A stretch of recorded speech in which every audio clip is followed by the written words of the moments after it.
Hello everyone and welcome to another high elo game of Age of Empires. Today, in a Harry Turtledove style alternative history of Europe, the Golden Horde has reached the English Channel and King Henry III begins marshalling his soldiers to defend Britannia as KingstoNe, commanding the Mongol forces in red, begins his preparation to invade the lands of Vinchester, playing as the Britons in green. Now, all the players heard their herdables explore their immediate enclosed off surroundings because we are on Arena, and try to get their butts up to Feudal Age, most likely Castle Age as well, as fast as possible. Why don't we duck goose? Take a look at the civ matchup we'll be watching today. Now, the Mongols, an incredibly fast-paced cavalry-centric civilization. Their scout line units come with extra line of sight. Their cav archers do fire faster. Their light cavs, their hussars, their steppe lancers all come with extra HP, and their unique unit is quite possibly one of the deadliest in the game, the Mangadai, a fast-firing, quick cavalry archer with an attack bonus against siege. Now, to keep up with this super lightning-fast army on the battlefield, Mongol siege units can actually be upgraded to move 50% faster, which is absolutely awesome to see if we're lucky enough to see the drill upgrade as the Ibex takes a page out of the Deer's Handbook and becomes super-duper stubborn. Now, to help the Mongols support their military endeavors out on the map, their hunters work 40% faster, and their houses can actually be upgraded so they don't lose population space if they get destroyed. Now, across the channel, we've got Vinchester playing as the Britons in green. A civilization built around supporting its ranged units. Briton archery ranges work 10% faster. Man, these Ibex are stubborn. Their foot archers, except for skirmishers, come with free extra range in Castle and in Imperial. And if that's not enough range for you, all Briton foot archers can be upgraded to get even more range. Now, all of this extra range is fantastic news for their unique unit, the Longbow, a decent foot archer that comes with a massive 12-tile range when fully upgraded. And look at that, using the scout to pull the boar. Something that we sometimes do see on Arena, taking a bit of a fun route here. Okay, let's follow along here. Now, Briton Trebs are also some of the most powerful in the game because they can be upgraded to do blast damage and have 100% accuracy against stationary units. Now, the Britons, to support their military endeavors, their town centers cost 50% less wood, and their shepherds work 25% faster. So what we have here, ladies and gentlemen, is a battle of the early game food boosting civilization, one with faster working hunters, one with faster working shepherds. And how apropos is that to the two civilizations that we're watching today?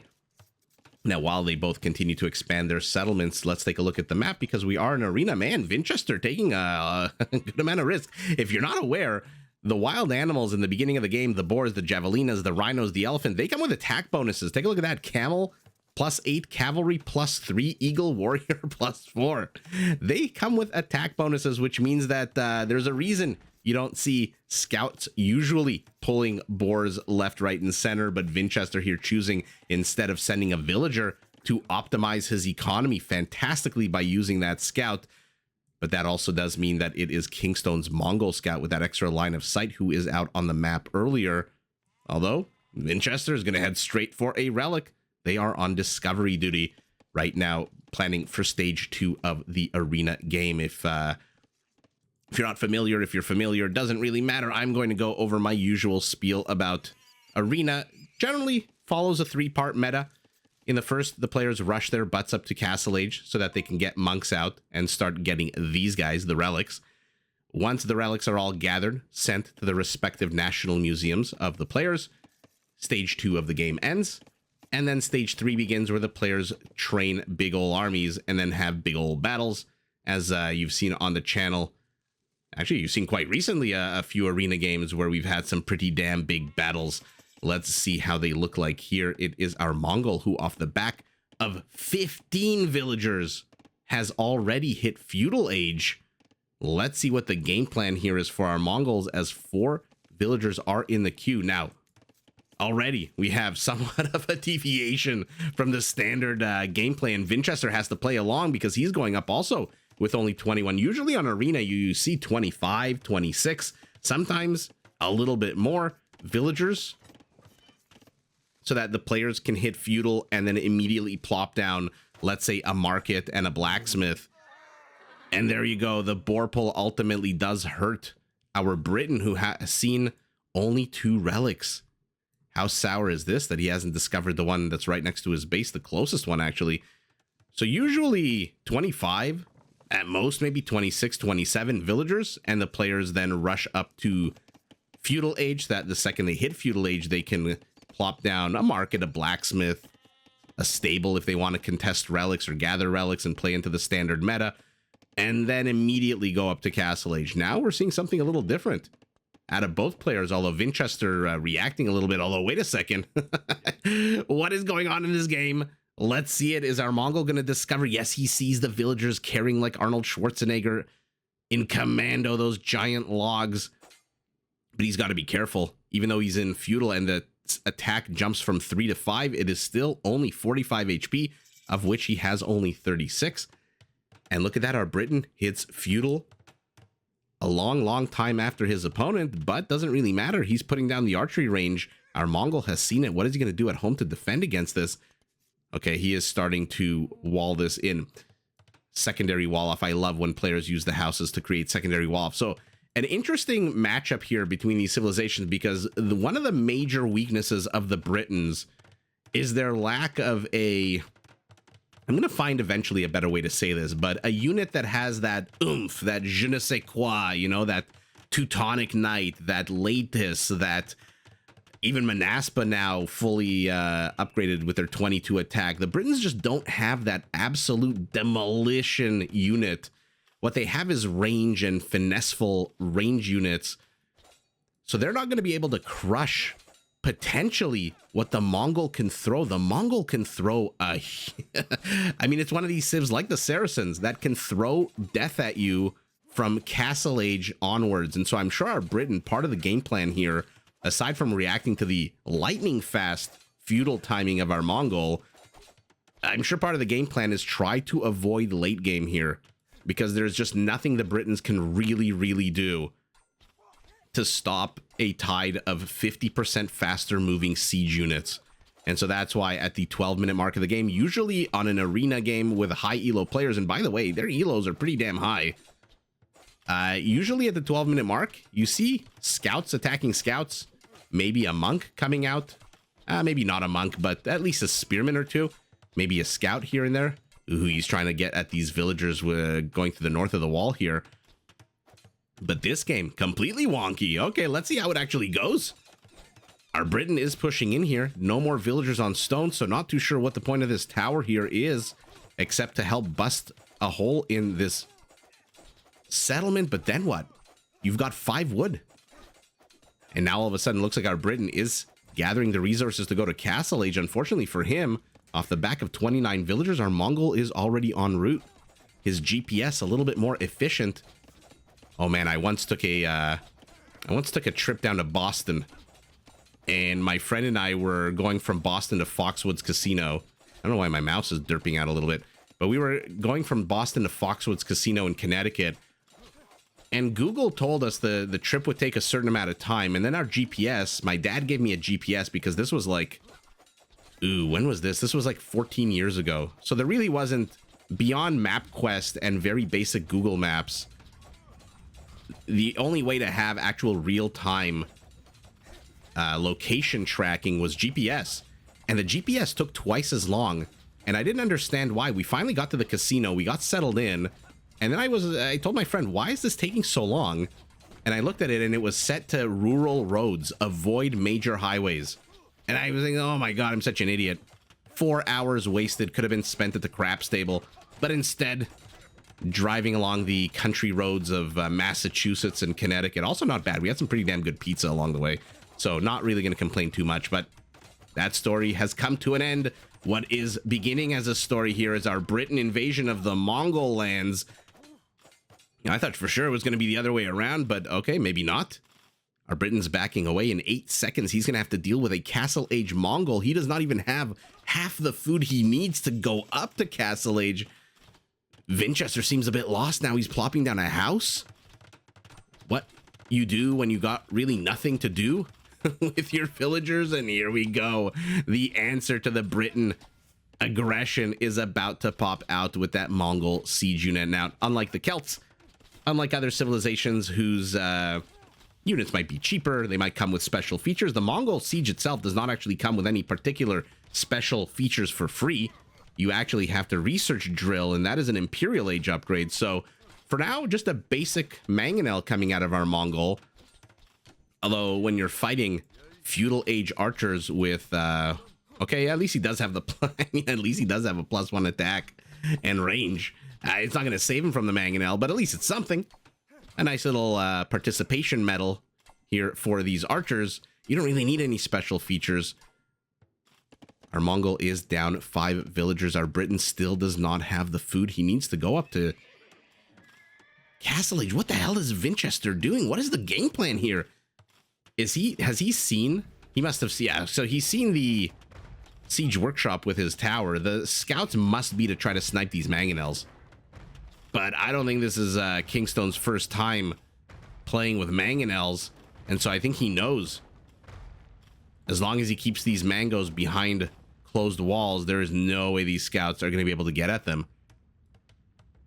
1 kill apiece at the 19-minute mark of the game. And 1 player still in Feudal Age, okay? Oh, that was very sour. He thought it was open. Did he take any damage? No, he didn't take any damage on the scouts. Unfortunately, of course, the Feudal Age archers did die. If there ever is the personification of why the hell you do not want to engage into a Castle Age army with Feudal Age troops, that is it. These mangonels are exactly it. Now, where the hell are you going? The good news is for our Briton, if I can try to spin some silver lining to this very gray cloud that is hanging over his head, because he might have the same villager count. He might be ahead 8 army supply, 500 times bigger army count. But, I mean, he's very far behind. He's just now clicking up the castle. But the silver lining, he controls the map. There's not a single red unit anywhere here on the map, which means that a green, the second he hits castle, can, in theory, take all the relics. Has he seen 1, 2, 3, 4? He still hasn't seen the one that's closest to his base, which is the most sour part of all of this. What were the archers attacking? Oh, the tiger. Okay. I was looking at the forward position. What a wonky game. I'm here for this. This is absolutely crazy. Throw out everything I said about the 3-part meta. I don't even know what the hell kind of meta we're watching right now. Our Briton tried to push into our Mongol early on. Our Mongol went up to Feudal off the back of 15 villagers so that he could get his butt up to Feudal Age for reasons unknown to me right now. Perhaps expecting that his opponent would push into him I mean, technically Vinchester didn't even push in Feudal. He pushed in Dark Age. His villagers popping out of here, that scout caught wind of them in Dark Age. And so the second he hit Feudal, he put down that town oh my god. I don't know why sometimes when I look at structures, I just call them town centers. I think my brain just says town centers. Has he seen this relic? Okay, so now he's seen all 5. But a little bit too late. Oh, here we go, here we go. What will die first, the scout or the mangonel? Looks like neither, as the scouts have to deal with a spearman and say, not today. Okay, well, I mean, this is certainly one way to engage into a Castle Age Mongol army, is hope that your Mongol builds Feudal Age units in Castle Age. And this is the beauty of the quicker moving light cavalry units. They can just dodge spearmen all the livelong day, but in the second they close, the spearmen are going to gut them. Vinchester is playing with fire. He's trying to micro 2 army groups at once, as is KingstoNe, but he's kind of in the center, like a boxer who's just pivoting left, right. It is a Vinchester who's floating like a butterfly, trying to sting like a bee, but for now, he's stinging like, I don't know what, a floppy bee? I don't know what to say. Now, luckily for him, he has gotten rid of the spearmen, which means that those mangonels are going bye-bye, and that does give KingstoNe enough time to convert one of the scouts, which ends the aggression. Perhaps he should have gone after the villager who was repairing the mangonel, but wow, all of a sudden, kill count jumps from 1-1 to 13-8 as our Briton enters Castle Age with a castle drop, loses his mangonel. The scout moves in, but again, there's a spear here. What am I watching at the 25-minute mark of the game? We were watching Feudal Age armies. That was very sour. Has to reposition his castle, but in the backwards position. Vinchester, now is not the time to give up momentum. Will he get the scout? Needs 3 whacks, only gets 1 off. Now is not the time. Vinchester's structures here are absolutely beautiful. The monastery to get the relics, the stable to pump out units to get rid of the mangonels. Unfortunately, this should have been here about 5 minutes ago. Oh, look at that. We're seeing a lot of interesting things this game. Monks converting scouts. Another Briton mangonel bites the dust, but this mango is undefended. No villagers anywhere. One more wackadoo and he is dead.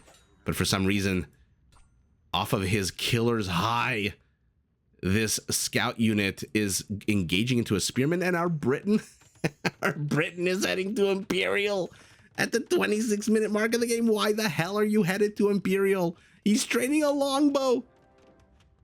Let's take a look at the Mongol settlement. I want to see what our red Mongol, what Ogadai, is going to throw at our Briton, at Henry, before he passes away. 3 stables, 3 step lancers en route, armor upgrades for them. Fantastic. You need those armor upgrades to defend against the range. And now the longbow is going to move in. He's going to see another mangonel popping out. Should feel pretty happy about this. There's just a single mangonel and not those 3 step lancers. If it was those 3 step lancers, our Briton might realize that he's in a bit of trouble. I should say it's good for KingstoNe that it's that mangonel that came out, not those 3 step lancers, who, by the way, are being garrisoned and hidden inside the stable right now. So preparing a bit of a hush-hush attack as he finally moves out onto the map. By the way, take a look at the vision for a red. Hasn't seen any relics except the one. Hasn't seen the ones around the edges. Although it looks like somebody's getting a relic. I feel like one relic is missing off the map. Oh, there it goes into the Britain Town Center, right as I say that, underneath my very nose. Oh, you are not getting that castle up. That's a ridiculous location for a castle. And now Vinchester, having failed to penetrate the Mongol encampment, finds himself down 40 villagers. But he's got the longbows. He's trying to snipe the monks. Does not have ballistics, which means he probably won't be able to. And now the step lancers reveal themselves. And our Briton needs to do some damage control here. KingstoNe was housed for a hot second there. Our Briton down 42 total supply. Actually, no, because KingstoNe's at 110. He's down almost 50 supply right now. Oh, terrible shot there for our Briton. He takes another one. Okay, just nips a bit of the HP. Monk, unlucky in his random number generation, bites the dust. Will he get it before he dies? He does, but another scout bites the dust. There we go, bracer. So our Briton is playing into the Briton's strength with his range. Right now, these guys come with a massive 10 range. Why did you start building this castle with 2 villagers? Interesting moves out of both players here. I love the alleyways created by our Briton, which means that these step lancers, even though they can attack from one behind the other, are just naturally limited. And look at them dying so quickly to the longbows. Our Mongol has double the civilian population, but the rams are out. 1 ram, 1 mangonel being trained to get at these villagers, no doubt. By the way, Vinchester isn't safe with these villagers, in case you're wondering. These step lancers have 1 range. Down goes another villager. But doesn't really need the range because that mangonel popped out and killed those villagers, or at least dislodged them from their construction site. And now our Briton still has 860 stone. Where's he going to plop down a second castle? I mean, this is an absolute bonkers game. Using the longbows to attack a siege workshop, not exactly ideal. Our Mongol is in castle. And usually when you're behind in castle, great attack ground there at the Briton mangonel. Usually when you're in castle, you have 2 options if your opponent hits Imperial. Converted step lancers. Either you double down on Castle Age or you try to rush your own butt up to Imperial. Why is Vinchester only using 2 villagers? Another castle gets denied, this time at what? 25%, 30%, which means he's only getting 70% of the stone back if he even cancels it. Okay, he does cancel. Luckily, he has just barely enough for 1 more castle, but the step lancers close on the longbows. 1 gets converted. A bunch of them die. KingstoNe is taking really bad trades here, all things considered, even though the kill count is very similar. He's got a lot more villager kills, but militarily, he's taking the worst of this. And ballistics finally going up for our Briton, who tries to place a... Oh, he tries to place a barricade. Les Miserables style here, but oh, let's see who wins this. The longbow supported by a castle. The Steppe Lancers in quantity. Everyone died. Oh my goodness, a murder-suicide here. 3 longbows survived from the original patch, but not before another group of Steppe Lancers moves forward. They gun down the priest. Oh, good move there out of Vinchester to push out the longbows to the right. I feel like Vinchester is making fantastic moves. Actually, both of these players, I should say, are making fantastic moves, but Vinchester just a little bit behind. He's still down half the civilian population. He is trying to take down Steppe Lancers now with how much armor? 3 pierce armor against the unit that attacks very weakly on a 9. The longbow's main selling point here is being denied. 12 range. These longbows should be here, not here, right next to the Steppe Lancers. But this is exactly what I was talking about earlier. How the hell do you as the Briton deny these rams? One castle falls, a second is about to fall. What is he gonna do? He's got 0 stone. Where is he going? He's trying to try to attack. Might as well have just deleted this section of the wall here and gone straight for those rams. But what the hell? 8 rams are moving forward. I don't know why these longbows are even wasting their time attacking these rams. And yeah, I mean, that was probably one of the most bonkers games I've seen so far this year. I mean, this year's only like 2 weeks old, but you guys know what I mean. That was absolutely crazy. Why did our Mongol... I mean, look at this settlement. What a beautiful settlement. Look at all the farms. Look at all the infrastructure, all in the forward position, not creating really walls, but creating alleys and avenues that our Britain just won't be able to engage into. And by the way, our Britain tried to do the same thing here. So fantastic moves out of them. Why did our Mongol go up with 15 villagers?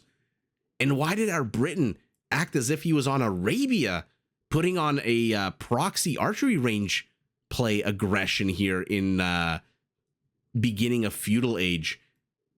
And why didn't he counter the rams with some kind of infantry? I mean, he has an archery range, which means he's obviously got a barracks. I mean, compare the 2 settlements. You got your Mongol settlement and you got your Britain settlement, which is like the Mongol settlement, but on meth, you know, skinny, weak, missing teeth, just not all together there.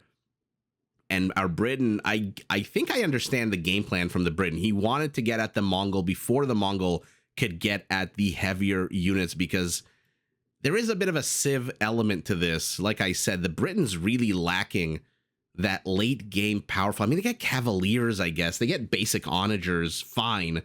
But they're really lacking anything beyond that, right? I mean, an onager is not a siege onager. A cavalier is not a paladin. Their infantry line is pristine, but 0 infantry upgrades. I'm surprised he even got armor upgrades on these longbows.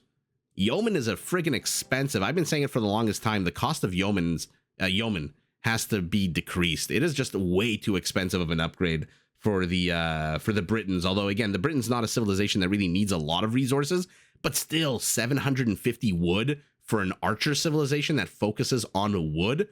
It's not like the Celts with their quicker lumberjacks who can then, you know, use that quicker accumulating wood for their siege. The Britons actually just need every ounce of wood, every block of bamboo, every timber piece, every 2x4 from Home Depot that they possibly can.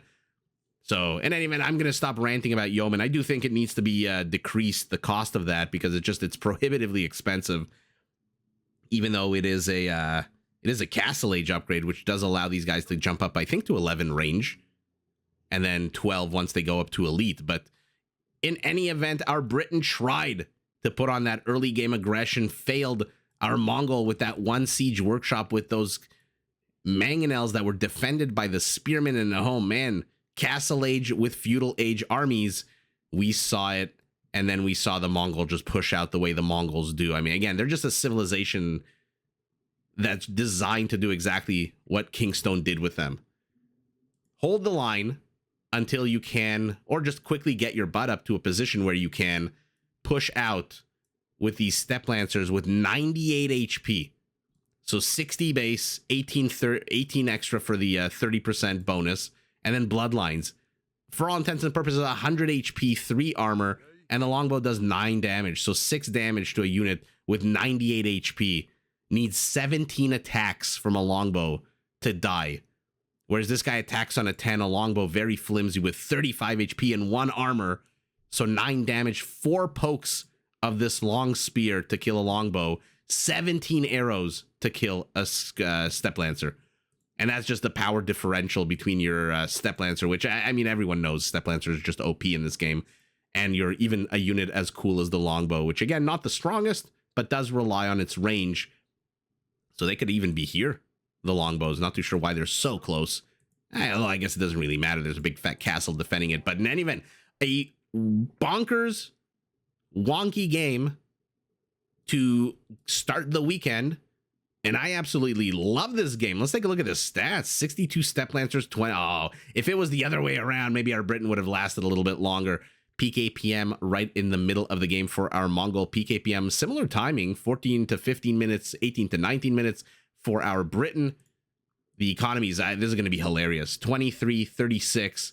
So that's 13,000 more economy, which is more than 50% bigger economy. I am shocked that our Briton got more stone, although I shouldn't say shocked. How many castles were attempted? How many castles were denied? Let's look at conversions. 3 out of 92, nothing great. 2 out of 51, nothing great. And last but not least, the kill count. Our Mongol, even though he killed many, many fewer units than his opponent, did kill more villagers. And our Briton, with the ranged units, the defender's advantage, the castles, did manage to kill a bunch. I mean, this castle alone has 7 kills. A bunch more Mongol units, but ultimately, again, just cannot stop the powerful tide of Mongol siege, and the siege slash, I want to say Step Lancer slash tower push combo just overwhelmed our Briton, and Britannia has now fallen to the Golden Horde as KingstoNe is victorious. But GG, and again, a very fun, bonkers, wonky game to both players. Did you enjoy this video? Check out these other clips and make sure to subscribe and enable notifications so that you're notified of my latest uploads.